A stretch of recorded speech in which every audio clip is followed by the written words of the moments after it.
Good afternoon and welcome to the Huddle. Special guest appearance again today by Andy McCullough on my left, Blair Kerkhoff on my right. And we are out here in Andy's domain, Andy's lair at Kauffman Stadium. And I think I speak for about anybody following baseball right now when I say, what's going on here in Kansas City exactly?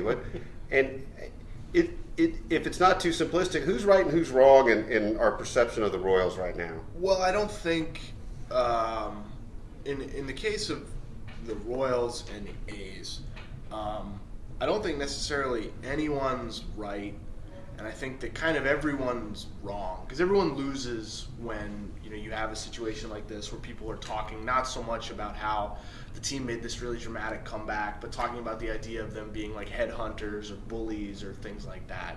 And so, yeah, I mean, in the case of Sunday, the Royals went into the day feeling like things were settled. Brett Lawrie took out Escobar. The Royals felt like it was a dirty play. I think that was probably the consensus. I think they had the public support on their side. Yordano Ventura hits Brett Lawrie. It's pretty obvious what was going on there, and it's 1 for 1, an eye for an eye, and it seems like things are even. And then you go in yesterday, and Scott Kazmir loses the handle on a fastball.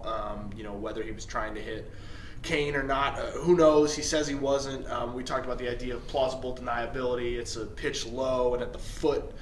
So he could have just been trying to. He could have just missed with a fastball. He could have been trying to hit him. I don't know. I mean, I'll believe him if he says it wasn't intentional. But when Kelvin Herrera throws behind Brett Lawrie, he really loses plausible deniability. It's pretty clear what's going on. There's just so the Royals end up looking like the heels here. But from their perspective, it's just, look, our guy got hit.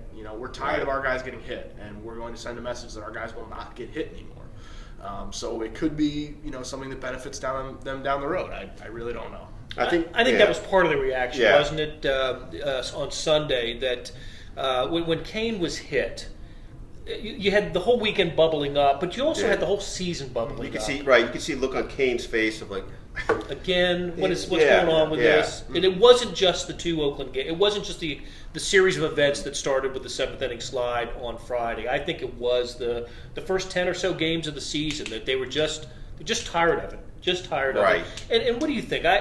I think it's all part of kind of becoming a winning organization, winning franchise. And last year the Royals became a playoff team, and now they're a winning team. They had a great last 2 months of the season and became a playoff team, and now they're kind of learning how to become a winning team. And some of that is you're going to get thrown at a little bit. Right. You're going to get tested. And to what degree? Look, and Ned said this many times. You just said it too, Andy. I mean, how do you measure intent? I mean, sometimes you can. It's pretty demonstrable.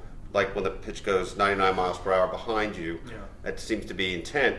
But no matter what, the cumulative effect of all that, I'm rather sympathetic to the Royals here in the fact that this was adding up. I think, frankly, if Herrera doesn't throw behind Lowrie, who, by the way, I really kind of feel for Lowrie at this point. The guy took his medicine, ran to first base, should have been over.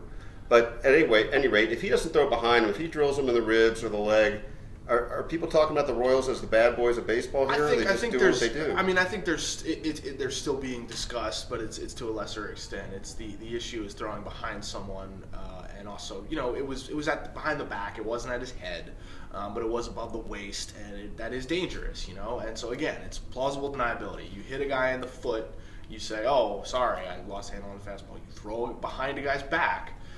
You don't really have. It's hard to convince someone that Kelvin Herrera, who is a pretty good pitcher and generally doesn't walk the park. He had an idea of where the baseball was going there, and so it's all in degrees in these things. And the Royals just they come out looking worse because they were the last team to act. I think in this. Well, and the last act wasn't the ball thrown behind Lawrie. It was pointing to the head as he was entering the dugout, and that was an unfortunate moment for Kelvin Herrera. Yeah, that's the lingering point, and we've got a couple hours to game time as we record this now, but I have a feeling we'll be reviewing this whole dynamic a few times coming up, and I do think the Royals would prefer not to have this go on. Lorenzo Cain was just talking about how tired he is of having to trot in from the outfield every time they have these little skirmishes. It's like, it's wasted energy. Out. He's exhausted. He's getting hit. He's having to run extra. He just wants to play ball and run into fences like he usually does. I know. So, Well, that's about it for us today on the Huddle. Hope you enjoyed being with us. Check us out further on True Blue, Andy's favorite app, and at kansascity.com.